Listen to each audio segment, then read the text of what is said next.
if you have any questions or any discussions on this. Where is the line? Myself is Dr. R.K. Purohit from Jodhpur Discom, Rajasthan. My question to Mr. Naik. Whenever we talk about the integration, we talk about the interconnection of the renewable with the grid. Yeah. Basically, the integration issue, we should think that the whole of the renewable system is integrated from react with the grid in a similar fashion.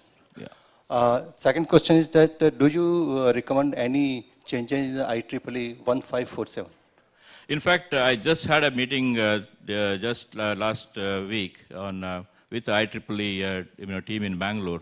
We are trying to work out on that, basically the whole model, because for that, I think even for them also it is new. So we need to really, from the Smart Grid Forum, I'm trying to work with them and see how we can bring out if there are changes required on that. Yeah, but the first question I didn't get, so if you can just repeat the question, please. Basically, we think that we have a lot of renewable energy, and these are coming through the inverters. Yeah. And this is a magical device, and we can use it to interact with the grid immediately or for any disturbances. Yeah. And we are using the facts also, static voltage, VAR compensator and dynamic voltage regulator, and in that way we can use that inverter also to react immediately in response to the disturbances. Yeah. Okay. Yeah. How it can be addressed, how it can be used, or is there any suggestion for that? In fact, I'm already using the inverter, the grid connected inverter, along with, that is a hybrid inverter, which has got also the battery charging capacity, as well as the grid connected inverter. And it is getting integrated to the grid. And when the grid power is there, it is actually if the grid power, today we don't have the time of the day tariffs. And once it comes, probably people will start using the grid power to charge the batteries, and then from when the peak period, they will use the batteries, they charge to the load, they drive the load.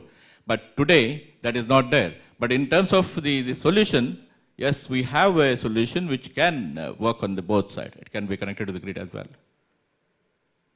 Basically, we want to avoid the islanding, and presently we are not doing that.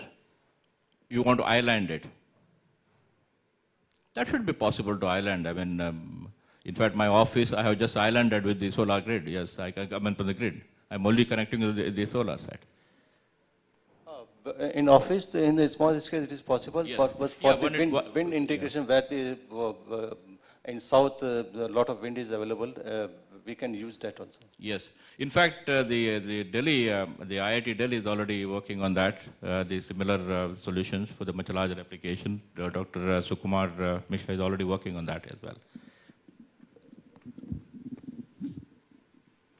Any other questions? Yeah. Okay, we'll conclude this. It's time for lunch, so we can have the lunch and then proceed with the next session. Yeah, thank you so much, panelists, for this enlightening session. I'm sure I think a few of the smart grid pilots are on microgrids and renewable integration. So whatever we've learned about solid-state transformers, renewable integration, microgrids, and dynamic line rating, I'm sure would be very interesting for us to have a dialogue with the other panelists during lunch or later during networking opportunities. Let us proceed for lunch and come back by 3 o'clock sharp to start the next session, the last session for the day. Thank you.